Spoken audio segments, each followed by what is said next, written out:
नमस्कार दोस्तों, ocean network में आपका स्वागत है। सुप्रीम कोर्ट की संविधान पीठ ने गुरुवार को एक अहम फैसला सुनाया और ये फैसला क्या है? जो चुनाव आयुक्त हैं, उनकी नियुक्ति भी अब एक कॉलेजियम के द्वारा होगी। इस कॉलेजियम में प्राइम मिनिस्टर होंगे, सुप्रीम कोर्ट के चीफ जस्टिस होंगे और लोकसभा में एलओपी यानी जो विपक्ष के नेता हैं और अगर कोरम पूरा नहीं है, केवल संसदीय दल के नेता हैं, तो वो शामिल होंगे। लगभग इसी तर्ज पर एक और कमेटी है, जो सीबीआई के डायरेक्टर की नियुक्ति करती है। यानी सुप्रीम कोर्ट की दखलंदाजी, वो सरकार के फैसलों में लगातार बढ़ती जा रही है। सीबीआई के डायरेक्टर की नियुक्ति में भी चीफ जस्टिस रहते हैं। अब जो चुनाव आयुक्त हैं, उनकी नियुक्ति में भी, और केवल नियुक्ति का मसला नहीं है, उसके लिए कई दिशा निर्देश जारी कर दिए हैं। 5 शर्तें लगा दी गई हैं। अब जो कुछ आजकल मोदी सरकार के और सुप्रीम कोर्ट के बीच चल रहा है कॉलेजियम को लेकर के, क्या हम ये जो नया फैसला आ गया है सुप्रीम कोर्ट की संवैधानिक पीठ की तरफ से, उसी के आलोक में देखें या उससे अलग करके देखें? कई मामले अभी हाल में ऐसे हुए हैं, कई टिप्पणियां ऐसी आई हैं, जिनसे ऐसा लगता है कि सुप्रीम कोर्ट जो है वो कुछ खींची-खींची सी है, कुछ सरकार के प्रति हल्की सी नाराज़गी जो उसके उसकी टिप्पणियां होती हैं, उनमें दिखाई देती है। और चाहे हिंडनबर्ग की रिपोर्ट पर एक जांच कमेटी का गठन हो, पूर्व न्यायाधीश की अध्यक्षता में, चाहे ये फैसला हो, इनको लेकर के एक बार फिर से कुछ प्रश्न खड़े हो गए हैं और उन प्रश्नों के उत्तर तलाश करना ज़रूरी है। मेरे साथ आर्थिक, राजनीतिक और कानूनी मामलों के जानकार विजय सरदाना साहब जुड़ रहे हैं। तो सरदाना जी को जोड़ करके इस चर्चा को आगे बढ़ाते हैं। विजय जी, बहुत स्वागत है आपका। नमस्कार। नमस्कार सर। विजय जी, ये गुरुवार को जो जस्टिस के.एम. जोसेफ की अध्यक्षता वाली 5 जजों की संविधान पीठ ने फैसला किया है कि अब जैसे सुप्रीम कोर्ट के जजेस को या हाई कोर्ट के जजेस को आप महाअभियोग ला करके हटा सकते हैं, उसी तरीके से अब आप चुनाव आयुक्तों को भी हटा सकते हैं। सरकार चाहे तो अपनी मर्जी से ना नियुक्त कर सकती है, ना हटा सकती है। ये भी कहा गया है कि जिस तरीके से संसद का सचिवालय होता है, उसी तरीके से अब चुनाव आयोग का अलग से सचिवालय होगा, अलग से बजट होगा। कई दूसरी शर्तें भी जोड़ी गई हैं। ये वांछित है, अवांछित है, ये दखलंदाजी है या सुधार की दिशा में बढ़ाया गया कदम है?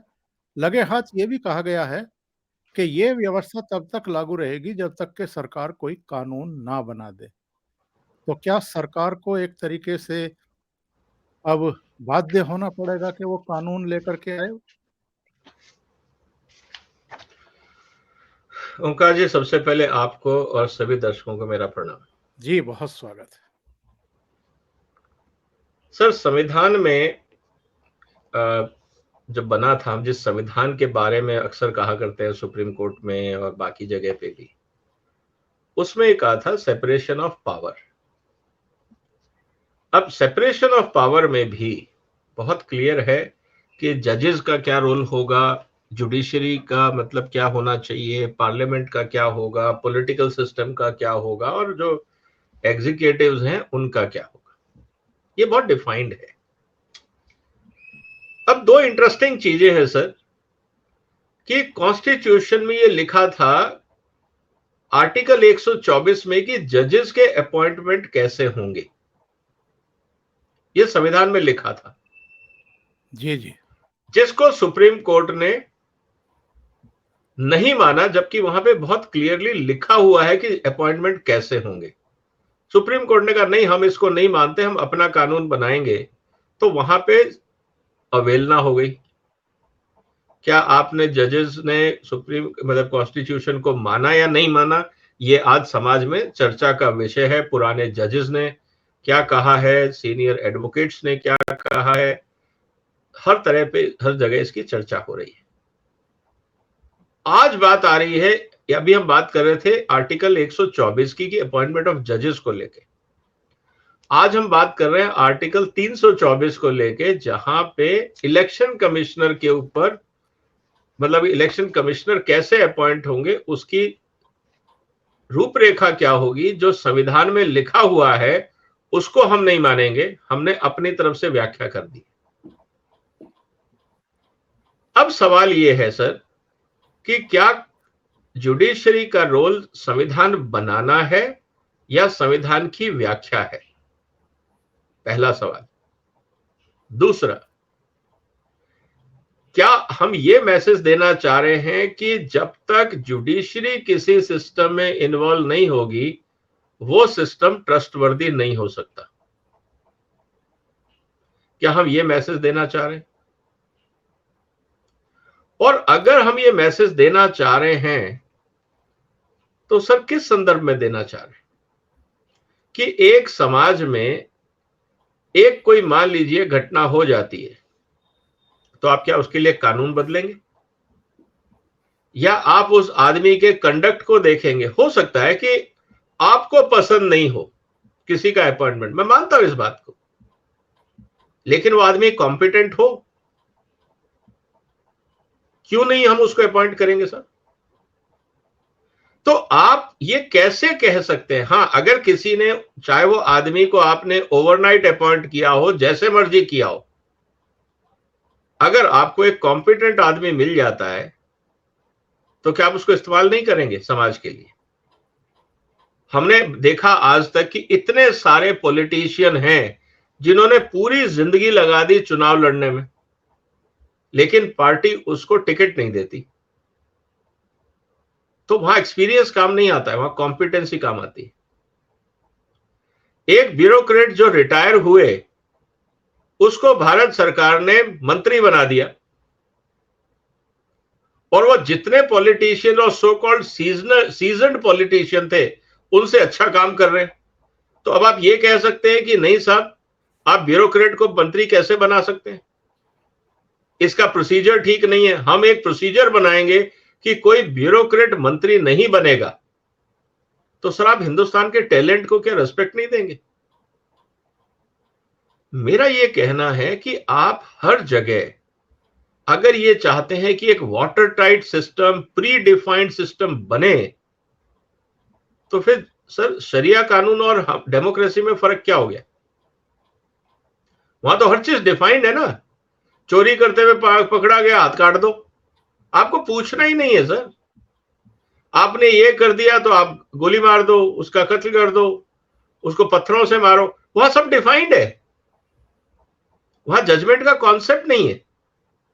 वहां तो सिर्फ आपको यस और नो करना है कि हाँ मुझे लगता है ये गुनाहगार है, बस उसकी छुट्टी हो गई। तो हम अगर ये कह रहे हैं कि मान लीजिए कि आज एक इलेक्शन कमिश्नर के अपॉइंटमेंट को लेके ऑपोजिशन पूछ गई और एनजीओ पहुंच गए और बाकी वेस्टेड इंटरेस्ट पहुंच गए, ये कहने की साहब अपॉइंटमेंट सिस्टम खराब है, आपने कैसे किया? आपको क्या पता कि वो आदमी कॉम्पिटेंट है या नहीं है? आप सिस्टम को देखोगे या कॉम्पिटेंसी को देखोगे? और ये कहां लिखा है कि सिस्टम अगर आप अच्छा कर देते हो तो सिर्फ कॉम्पिटेंट लोग सिस्टम में आते? ये कहां लिखा है सर? आपकी लोअर जुडिशरी में जितने जुडिशियल ऑफिसर आते हैं वो सब तो एग्जाम पास करके पूरी तैयारी से आते हैं। तो फिर सारे केस हाई कोर्ट और सुप्रीम कोर्ट तक क्यों पहुंच जाते हैं अगर वो सब कॉम्पिटेंट थे तो? और कितने केसेस को हाई कोर्ट और सुप्रीम कोर्ट लोअर जुडिशरी के केसेस को ओवरटर्न करती है? इसका मतलब आप ये कह रहे हैं कि जो जुडिशियल सिलेक्शन सिस्टम है वो इनकॉम्पिटेंट लोगों को आगे बढ़ा रहा है। ये मुझे लगता है कि अगर हम इस तरह से हर सिस्टम में इंटरफियर करेंगे तो एक जो समाज का पोटेंशियल होता है हम उसको खत्म कर देंगे, हम इंस्टीट्यूशंस को पंगु बना देंगे, समाज में गलतियां होंगी, यही समाज की ब्यूटी है। अगर समाज में गलतियां नहीं होती तो सुधार भी नहीं होता। तो जैसा समाज 500 साल पहले था आज उसी चार दीवारी के अंदर वैसे ही बैठा रहता, ह्यूमन पोटेंशियल की जरूरत ही नहीं थी। आपको थिंकिंग ह्यूमन रिसोर्स चाहिए ही नहीं, क्योंकि हर चीज तो आपने कानून में लिख दी, तो आदमी की क्या जरूरत है। फिर आप मुझे ये बता दीजिए, अगर आप ये कहते हैं, मान लीजिए कि रूलिंग पार्टी आज अगर आ रही है और आपने कहा कि साहब लीडर ऑफ ऑपोजिशन वो नहीं है तो लार्जेस्ट पार्टी, तो सर ये भी तो सवाल आना चाहिए ना कि लीडर ऑफ ऑपोजिशन क्यों नहीं आ पा रहे संसद में। क्योंकि जनता अपोजिशन पार्टीज को चुन ही नहीं रही। वो कहते हैं ये साहब ये कॉम्पिटेंट नहीं है, वो जनता का विजडम है। अब आप ये कहेंगे कि नहीं जनता का विजडम हम नहीं मानते, हम बताएंगे आपको कैसे सेलेक्ट करना है। तो कहीं ना कहीं मुझे लगता है कि हम अगर जरूरत से ज्यादा रेगुलेशन किसी सिस्टम में बनाते हैं ना सर, वो समाज के लिए घातक होता है। 1990 से पहले हिंदुस्तान में हर चीज रेगुलेटेड थी कि कस्टमर क्या खाएगा, क्या पहनेगा, लोग कौन सी गाड़ी में चलेंगे। तो हम क्या कर रहे थे, हम तो एम्बेसडर और फीट लेके बैठे थे ना, राशन की लाइनें लगती थी ना, हर चीज में मिलावट थी। हमने क्या किया 1990 में, हमने उस कानूनों को तोड़ा, कहा कि भैया हम हर चीज डिफाइन नहीं करेंगे, लेट सोसाइटी डिसाइड, जिसको इन्वेस्ट करना है करे, जिसको कुर्सी बनानी है कुर्सी बनाए, जूता बनाना है जूता बनाए। हमने लाइसेंस राज खत्म कर दिया। हम कौन होते हैं बताने वाले कि आप कौन कितना जूता बनाओगे और किस साइज का बनाओगे। हम कौन होते हैं कि आपको कौन से स्कूल में क्या पढ़ाना है और क्या नहीं पढ़ाना है। आप डिसाइड करिए एजुकेशन, लेट सिटीजन डिसाइड कि उनको कौन सा कोर्स करना है। नहीं तो हम 90 से पहले क्या था, आप डॉक्टरी कर लो, इंजीनियरिंग कर लो और सीए बन जाओ या एलएलबी कर लो, चार के अलावा पांचों कोई प्रोफेशन नहीं था। आज कौन जाता है सर, आज कौन जाना चाहता है इंजीनियरिंग करने। लोग कहते हैं नहीं मुझे, कोई बोलता है मुझे फोटोग्राफर बनना है, कोई बोलता है मुझे आर्टिस्ट बनना है, कोई बोलता है मुझे कुकिंग सीखना है, कोई बोलता है मुझे होटल मैनेजमेंट करना है। ये सब प्रोफेशन कहां थे पहले, क्योंकि हमने समाज को दबा रखा था, उसके पोटेंशियल को नहीं निखरने दिया था। तो जिस तरह से हर जगह अगर हम ये कह रहे हैं अपॉइंटमेंट में जब तक जुडिशरी इन्वॉल्व नहीं होगी तब तक प्योरिटी नहीं आ सकती। इसका मतलब यह है कि जो संविधान का बेसिक सिद्धांत है कि separation of power based on trust, हम उस फंडामेंटल चीज को नहीं मान रहे। अगर ऐसा होता तो सर संविधान सभा में इस पे चर्चा हुई थी और डिटेल चर्चा हुई थी। तो संविधान सभा ने सारी चीजों को प्रोज एंड माइनस देख के उन्होंने लिखा कि नहीं राष्ट्रपति महोदय अपॉइंट करेंगे। और सर जब संसद में आज तो 3 है ना इलेक्शन कमिश्नर, पहले तो 1 होते थे सेशन साहब के टाइम पे। जब वो 1 का उन्होंने व्यवहार देखा और संसद को लगा कि नहीं इसमें बदलाव की जरूरत है, तो उन्होंने 1 से बढ़ा के 3 किया। इसका मतलब क्या है, संसद संवेदनशील है ना। और जनता क्या बोल रही थी, जनता ये बोल रही थी कि सेशन साहब ने पॉलिटिकल सिस्टम को सुधार दिया। जनता की ओपिनियन थी। पार्लियामेंट्री ओपिनियन ये थी कि नहीं 1 की जगह सेंट्रलाइजेशन ऑफ पावर की जगह हमें 3 लोग बैठाने चाहिए। एक बैलेंसिंग अप्रोच किया था पार्लियामेंट ने। तो आप पार्लियामेंट के विजडम को क्यों इग्नोर करना चाहते हैं। तो मुझे लगता है, और दूसरा जो सबसे खतरनाक सवाल है इसमें, बजट डिक्लेयर होगा। सर बजट होता है फाइनेंशियल बिल पे। आज टेक्नोलॉजी बदल रही है, सिचुएशंस बदल रही हैं। मान लीजिए आपने बजट एलोकेट कर दिया, किस आधार पे। मान लीजिए कि मिड वे इलेक्शन आ जाते हैं, कोई बात हो जाती है जैसे राजीव गांधी साहब के टाइम पे या इंदिरा गांधी साहब के टाइम पे हुआ कि अचानक चुनाव कराने पड़े। फिर आप कहेंगे जी हमने तो बजट एलोकेट कर दिया था। तो मुझे लगता है ये कॉम्प्लिकेशंस करेगा।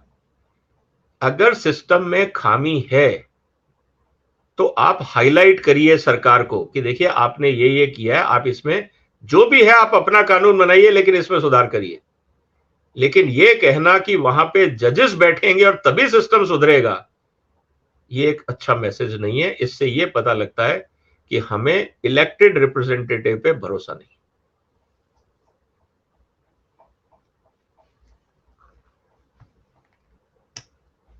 सर आप म्यूट है।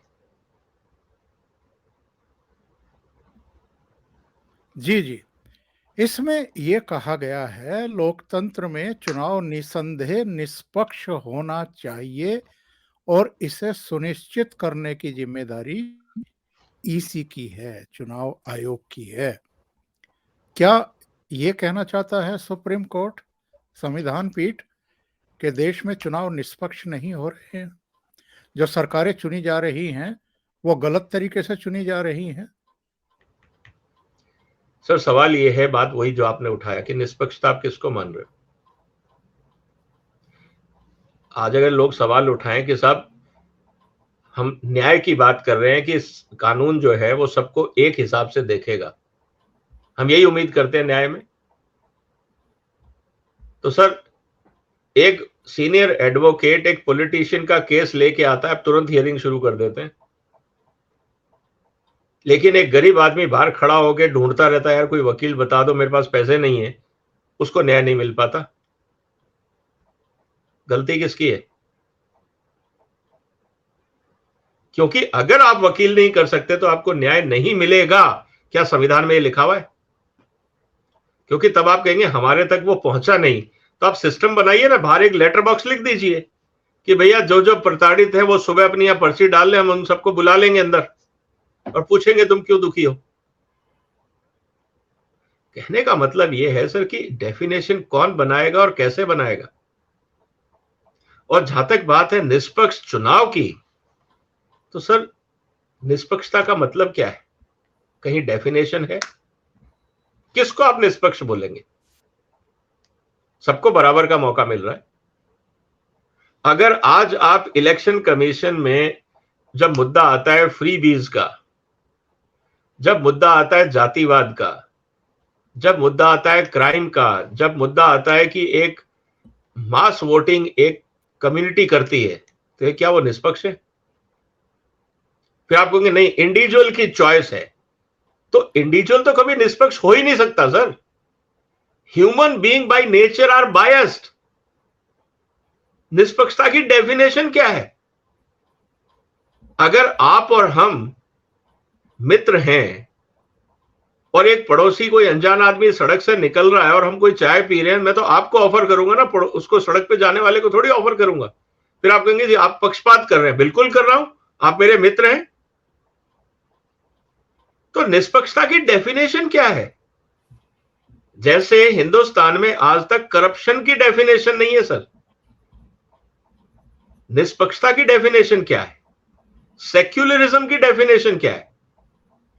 जिनकी हम बात कर रहे हैं संविधान में, बड़ी बड़ी हेवी शब्द हैं, ये भारी भरकम शब्द हैं, लेकिन इनकी डेफिनेशन नहीं है। सेक्युलरिज्म आप किसको बोलेंगे? निष्पक्षता आप किसको बोलेंगे? करप्शन आप किसको बोलेंगे? ये तीनों की डेफिनेशन नहीं है सर हिंदुस्तान में, और इन तीनों के ऊपर ही पूरा देश चल रहा है।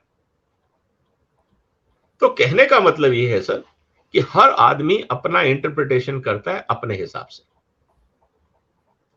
तो मुझे लगता है कि एक मैसेज जो जाता है आज के जजमेंट से वो ये जाता है कि जुडिशरी का कहना यह है कि साहब हम इलेक्टेड रिप्रेजेंटेटिव को ट्रस्ट नहीं करते हैं, क्योंकि संविधान के अंदर यह कहा गया राष्ट्रपति महोदय अपॉइंट करेंगे। आपने कहा नहीं, राष्ट्रपति महोदय अपॉइंट नहीं करेंगे, राष्ट्रपति महोदय तो सिर्फ साइन करेंगे, अपॉइंट हम करेंगे। तो जो संवैधानिक मर्यादा थी जिसके तहत यह संविधान बना था, हम उस संविधान मर्यादा को एक्सेप्ट करने को तैयार नहीं है। विजय जी 1990 से पहले, बल्कि 93 से पहले जब ये कॉलेजियम बना, उससे पहले भी व्यवस्थाएं थी ना नियुक्ति की, तब ये हस्तक्षेप क्यों नहीं हुआ? दूसरी बात ये है कि इसी समय जब मोदी सरकार है, तभी इसी तरह के हस्तक्षेप क्यों किए जा रहे हैं? और दूसरी बात, ये जो कहा जा रहा है कि कार्यपालिका में हस्तक्षेप से चुनाव आयोग के कामकाज को अलग करने की ज़रूरत है, इसको डिफाइन क्यों नहीं किया गया कि कार्यपालिका चुनाव आयोग में किस तरह के हस्तक्षेप कर रही है? और ये इसी समय क्या ज़रूरत पड़ी है इसमें हस्तक्षेप करने की? नंबर 2, हर जगह चीफ जस्टिस क्यों बैठना चाहते हैं? हर जगह वो नियुक्तियों में दखल क्यों देना चाहते हैं? सर, ये बहुत गंभीर सवाल है। इसका जवाब तो उन्हीं को देना चाहिए, क्योंकि या तो उनके पास इतना टाइम है कि वो हर चीज डिटेल में जाएं, क्योंकि ये बहुत सीरियस मुद्दा है। एक मीटिंग में तो डिसीजन होगा नहीं। अगर आप सिर्फ एक मीटिंग में डिसीजन कर लेंगे, इसका मतलब यू आर नॉट सीरियस। आपको कैंडिडेट्स की फाइलें भेजी जाएंगी, आप उसको पढ़ेंगे और वो सिंपल फाइल नहीं होगी, और बहुत सारे कागज होंगे, उसका पूरा ट्रैक रिकॉर्ड होगा, ओपिनियंस होंगी, उसका विजिलेंस रिकॉर्ड होगा, बाकी दुनिया भर की रिपोर्ट्स होंगी। तो आपको टाइम चाहिए। फिर आप टाइम लेंगे 3 लोगों को बैठाने का, कि साहब जब पीएम अवेलेबल हो, चीफ जस्टिस अवेलेबल हो और लीडर ऑफ ऑपोजिशन अवेलेबल हो, तब होगा। तो सवाल ये है कि आपके पास इतना टाइम है और आप एक दूसरी तरफ ये कहते हैं कि जुडिशरी इज ओवरलोडेड, तो आप अपने ऊपर और टेंशन क्यों लेना चाह रहे हैं? सवाल ये है कि अगर आपको कोई कमी दिखी तो आप अपने जजमेंट में कह सकते थे कि ऑब्जर्वेशन जो डिस्कस हुआ है कोर्ट में, उसमें ये 4-5 मुद्दों के ऊपर कंसर्न दिखाए गए हैं। हमें उम्मीद है कि सरकार इन 4-5 बातों का ध्यान रख के और अपनी अपॉइंटमेंट गाइडलाइंस बनाएंगी। अगर आप ये कहते हैं कि नहीं, हमें भरोसा ही नहीं है, तो सर फिर इसका मतलब यह है कि हिंदुस्तान में सिर्फ जजेस पे भरोसा होगा और बाकी संस्थाओं में जब तक जजेस नहीं प्रेजेंट होंगे, हम उन संस्थाओं पे भरोसा नहीं कर सकते। तो सर बात तो फिर सीधी सी है कि जो जजेस के अपॉइंटमेंट का कॉलेजियम है, उसमें भी पॉलिटिकल रिप्रेजेंटेटिव ले लो, क्योंकि उसमें जजेस तो हैं ही। तो जब आप हो तो वहां तो न्याय होना ही है, वहां तो फेयर अपॉइंटमेंट होना ही होना है। तो फिर आप उनको लाने से क्यों घबरा रहे हैं? इसका मतलब यह है कि जो पॉलिटिशियन है वो इंटरफियर करेगा जजेस के अपॉइंटमेंट में, तो सर वो पॉलिटिशियन तो आज फिर इलेक्शन कमीशन के अपॉइंटमेंट में इंटरफियर कर सकता है। तो फिर प्रॉब्लम सॉल्व कैसे हुई? सॉल्व तो नहीं हुई, क्योंकि जो जस्टिफिकेशन पॉलिटिकल क्लास को जुडिशरी कॉलेजियम में बैठाने का नहीं है कि they will influence the decision, तो क्या वो आज सीवीसी या इलेक्शन कमीशन के कमिश्नर के अपॉइंटमेंट को इन्फ्लुएंस नहीं करेंगे, जब वो जजेस के अपॉइंटमेंट को इन्फ्लुएंस कर सकते थे? तो लॉजिक क्या हुआ? जस्टिफिकेशन क्या हुआ? इसका पर्पस क्या हुआ? समझ में नहीं आया सर। और जहां तक बात है कि जो डिसीजन आज हुआ है, तो मुझे लगता है कि सर इतिहास जब इन चीजों को ढंग से एनालाइज करेगा, तो क्या इन जजेस को या जजमेंट्स को या आजकल के जो आ रहे हैं, आने वाली जनरेशन, आप देखिएगा कि किस तरह से इनकी व्याख्या करती है। और मुझे लगता है कि इतिहास बहुत क्रिटिकल होगा। इतिहास माफ नहीं करता है, क्योंकि उस समय ना मोदी साहब होंगे, ना ये जजेस होंगे। उस समय एविडेंस होंगे पेपर पे, और तब लोग कहेंगे कि यार ये क्या किया गया था और क्या जरूरत थी ये सब करने की। तो ये चीजें अलग ढंग से, अलग लाइट में देखी जाएंगी, क्योंकि एक इंसिडेंस हुआ, एक आपने इलेक्शन कमिश्नर को अपॉइंट किया और उसके कारण आपने पूरे देश का कानून बदलना शुरू कर दिया। तो सर आपने ये कैसे पता लगाया कि वो इलेक्शन कमिश्नर इनकॉम्पिटेंट था? जस्ट बिकॉज अपॉइंटमेंट हो गया, आप मान लीजिए कल को एक पूरे प्रोसेस से एक नालायक आदमी को अपॉइंट कर देते हो तो वो ठीक हो जाएगा? मतलब हम कहना क्या चाह रहे हैं? कोड ऑफ कंडक्ट की बात है ना। अगर आदमी गलत काम करता है तब आप कहें कि नहीं, इलेक्शन का प्रोसेस गलत है। लेकिन आदमी काम अच्छा कर रहा है तो इसका मतलब प्रोसेस ठीक है। इस हिसाब से तो हम जजेस का भी कह सकते हैं, लोअर जुडिशरी पे भी लोग उठा सकते हैं उंगली, हायर जुडिशरी पे भी, हाई कोर्ट्स पे भी। तो उंगली उठाना तो बहुत आसान है, तो क्या हम हर बार जजेस के अपॉइंटमेंट का रास्ता बदलेंगे, तरीका बदलेंगे? मान लीजिए कि कॉलेजियम ने एक जज को अपॉइंट किया और अचानक आपको पता लगा कि रिटायरमेंट के बाद वो जज गवर्नर बन गया या पार्लियामेंट का मेंबर बन गया। इसका मतलब कॉलेजियम ने गलत आदमी को उठाया था, आपको उसकी इंटीग्रिटी पता ही नहीं लगी। इसका मतलब कॉलेजियम सिस्टम बदल देना चाहिए। आउटकम तो यही निकला अगर मैं आज के हिसाब से करूं। इसका मतलब कॉलेजियम सिस्टम इज डिफेक्टिव, उसको क्यों नहीं आप बदलने की बात कर रहे हैं? फिर आप कहेंगे नहीं नहीं वो इंडिविजुअल प्रॉब्लम हो सकती है, सिस्टम ठीक है। तो फिर जो सिस्टम बाकी अपॉइंटमेंट्स का है वो कैसे डिफेक्टिव हो गया अगर इंडिविजुअल खराब है? तो ये बहुत विरोधाभास है जो हो रहा है इस समय। और मैं इसीलिए कह रहा हूं कि देखिए, इस समय लोगों का पर्सनल ईगो हर्ट हो सकता है, लेकिन जब इसका डिटेल्ड एनालिसिस होगा और जब आने वाले समय में इस पे जब लोग रिसर्च करेंगे, लिखेंगे, तो मुझे लगता है कि ये बहुत क्रिटिकल एनालिसिस होगा आने वाले समय। अंत में ये जरूर जानना चाहता हूं, देश संविधान से चलेगा, जनादेश से चलेगा या मनमानी से चलेगा? क्योंकि सरकार चुनती है इस देश की जनता, कानून बनाती है संविधान सम्मत यानी संविधान के दायरे में रह करके पार्लियामेंट। लेकिन जो हाल के फैसले सुप्रीम कोर्ट के आ रहे हैं उसमें तो लगता है कि जिन्हें जनता चुन रही है, बार बार चुन रही है, राज्यों में भी चुन रही है, और जो कानून बनाते हैं, जैसे न्यायिक नियुक्ति आयोग बना था और उसको भी रद्द कर दिया गया, जिस पर बहुत बवाल हुआ, उपराष्ट्रपति से लेकर के तमाम लोगों ने सवाल खड़े किए, कानून मंत्री ने तो लगातार सवाल खड़े किए, उनको भी आप रद्द कर रहे हैं।